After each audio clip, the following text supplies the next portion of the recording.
Good morning, everyone, and thank you for joining this year's edition of the ROS-Industrial Asia Pacific Workshop.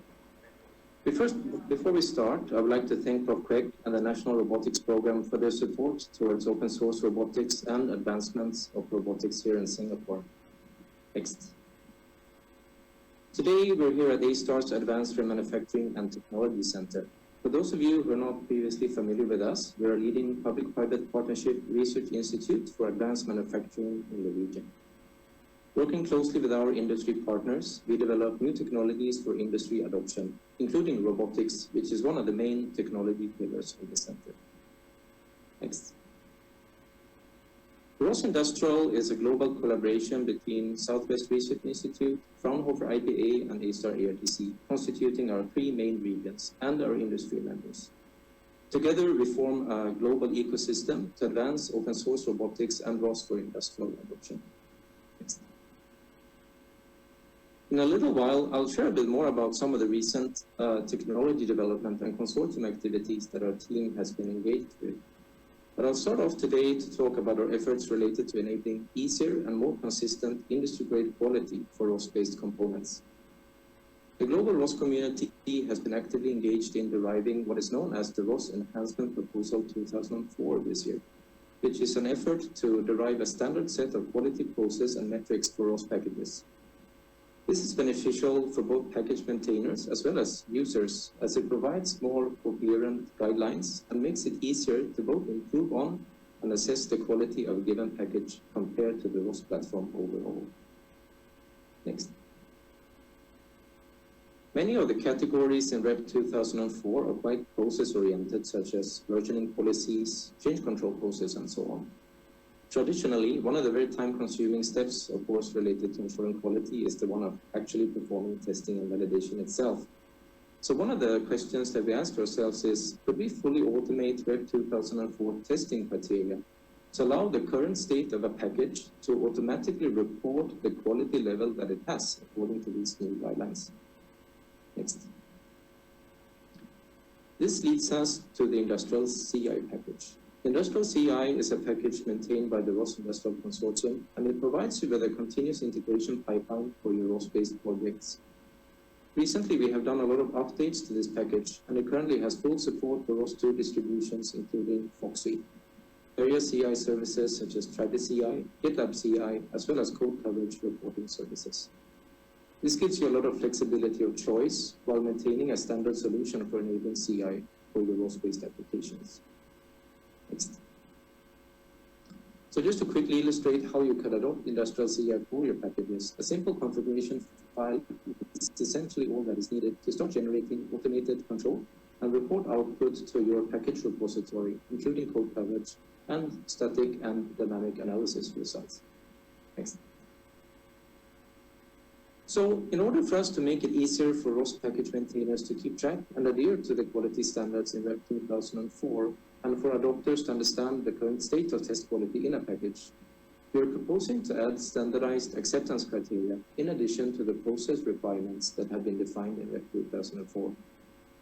This would allow the CI pipeline to automatically determine the quality level based on the output results and metrics, and in turn, this will provide a more coherent and automated assessment method to determine the REP 2004 quality level for different code base over time. So, in summary, to move towards automated industry-grade quality, the effort by the community to derive a standardized set of process expectations for quality of ROS packages is a great foundation for harmonizing the quality of the software. And by coupling it together with automation testing, as well as standardized criteria, we'll provide industrial organizations with greater transparency and more informed decisions when adopting ROS-based packages for production and deployment.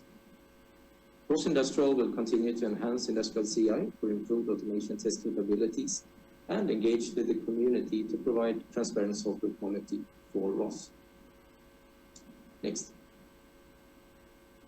I'll move on to updates on ROS2 technology development activities. The ARTC and the ROS-Industrial team is currently leading a ROS2 development program together with our research collaborators, the Institute for Infocom Research and Open Robotics, as well as private collaborators, sponsored by the National Robotics Program.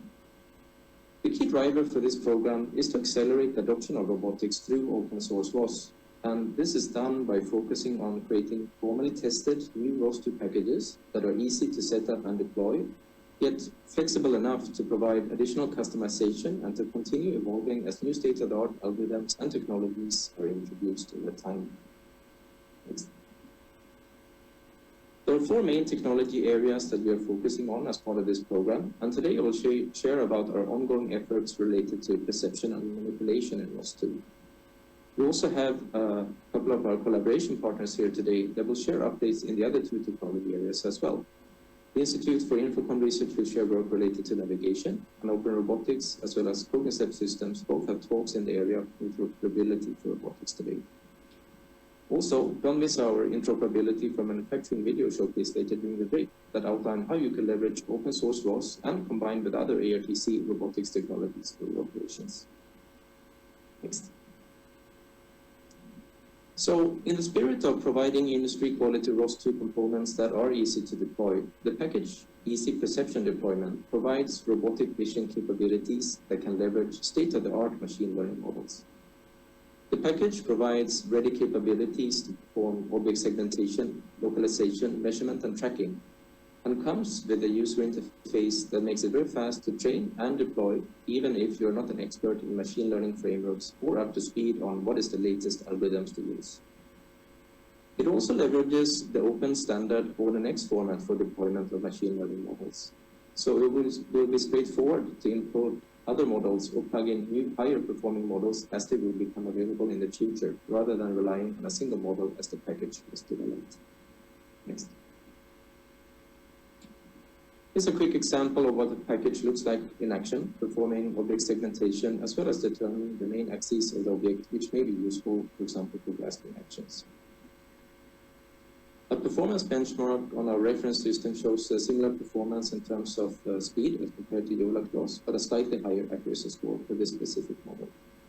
But again, one of the main benefits of this package really is that it can easily be upgraded to leverage new state-of-the-art algorithms as they are developed, while maintaining a standardized API to perform robotic tasks such as grasping using its output. Next. For a quick physical demonstration of how this package could be applied for a variety of use cases, Easy Perception Deployment was plugged into a pure ROS2-based system where it drives a Delta robot through a lean ROS2 driver to perform conveyor belt picking. Next. I'll share a bit more about our current beta release that is available and our planned near-term releases. The first beta version has already been open sourced, which includes the user interface for configuration and training, ONNX support, and object detection and segmentation. We will be releasing a second beta release near-term that adds on object measurement and localization for grasping outputs. And by middle of the next year, we're planning for a formal release that includes object tracking capabilities as well as robust and optimized performance for the full pipeline. Easy Perception Deployment is available in our ROS-Industrial GitHub and can be leveraged for commercial applications with its Apache license. If you're interested in beta testing, or if you have a potential interesting use case where you may want to leverage this package, do reach out to us and we are happy to address any queries that you may have. Next. Moving on to the second ROS2 package that I will share a bit more information about today is called Easy Manipulation Deployment, and it plugs in directly to the Easy Perception Deployment perception output. Easy Manipulation Deployment provides fast grasp planning capabilities and is intended to flexibly support a range of different types of grippers. This package provides 3 main capabilities. First, it provides a workcell builder user interface that makes it quick and intuitive to create a workcell representation. Secondly, it provides a grasp planner with a key design intent to be a fast planner that can determine a suitable grasp location flexibly for a range of different end effector architectures, which I'll talk more about in a second. Finally, it leverages robust and dynamic path planning and execution using existing ROS packages such as MoveIt that is well established in this area. Next. So as mentioned here, one of our key design goals for this package is to provide a solution that is easy to set up, but yet flexibly can support a wide range of gripper models, including grippers of different architectural design. In order to achieve this, we decided on an algorithmic approach for graph planning instead of using a machine learning-based approach, as this would typically require new training and also annotation of the training data set to enable a new gripper to be used, which can be quite time-consuming. The algorithmic approach enables us to parameterize the gripper characteristics and provide a more generic solution for calculating valid grasp forces. It also provides us with quite a bit of control over how we would like to optimize the computational pipeline and, for example, trade off speed versus peak performance for boundary conditions, for example. Next. Although this package is still in alpha stage, early limited performance tests the team has conducted on a single CPU core without GPU acceleration shows that grasp planning times are already relatively fast for a two-finger gripper configuration, while there is still opportunity for further performance optimization at later stage in development. In addition, as mentioned, ESA manipulation package do not require training and can flexibly support different physical constraints and parameterization of the gripper configuration. Next.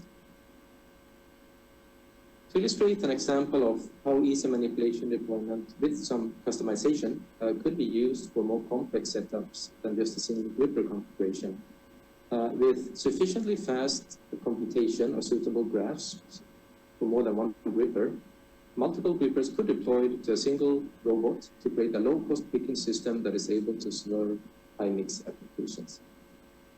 Next. We are planning for a first beta release of ESA manipulation deployment by end of this year. This beta release will include the ROS-Industrial user interface, as well as the manipulation pipeline with support for two-finger gripper and single suction cap gripper architectures. By the middle of next year, we're planning for a full release that has wider support for various industrial grippers, collision avoidance, as well as further robustness and performance optimization of this package. Next. The beta version of ESA manipulation deployment will also be made available in our ROS-Industrial GitHub by the end of the year. Do contact us if you're interested in beta testing this package or would like to find out more. Next. I'll move on to a couple of quick updates on our consortium activities. So as you may be aware, training is another core pillar of ROS-Industrial, supporting companies to start with ROS. For next year, we're planning for updates to our ROS-Industrial developers training to add support for ROS2 Foxes. In addition to our current industrial training, we're also planning to introduce an additional course curriculum that covers ROS2 navigation. If you're interested to get started with ROS immediately, we have our next ROS-Industrial training together with our partner Singapore Polytechnic, scheduled for 7th of December here in Singapore. You may register directly using the QR code or feel free to contact us for any training inquiries. I'm also delighted to announce 8 new consortium members that have joined us here in ROS-Industrial Asia Pacific since our last Asia Pacific Workshop. They join our global network of over 80 members supporting the advancement of ROS for the industry. As a member of the ROS-Industrial ecosystem, technology and solution providers, end users, and research institutes come together to advance development of new ROS capabilities for the industry, tap on ROS expertise to scale up robotics faster, and to co-innovate and contribute back to our global community. This concludes my sharing today. From the ROS-Industrial Asia Pacific team and ARTC, we hope that you will enjoy the rest of the day and are as excited as I am to hear about talks from the other speakers that we have lined up for you today.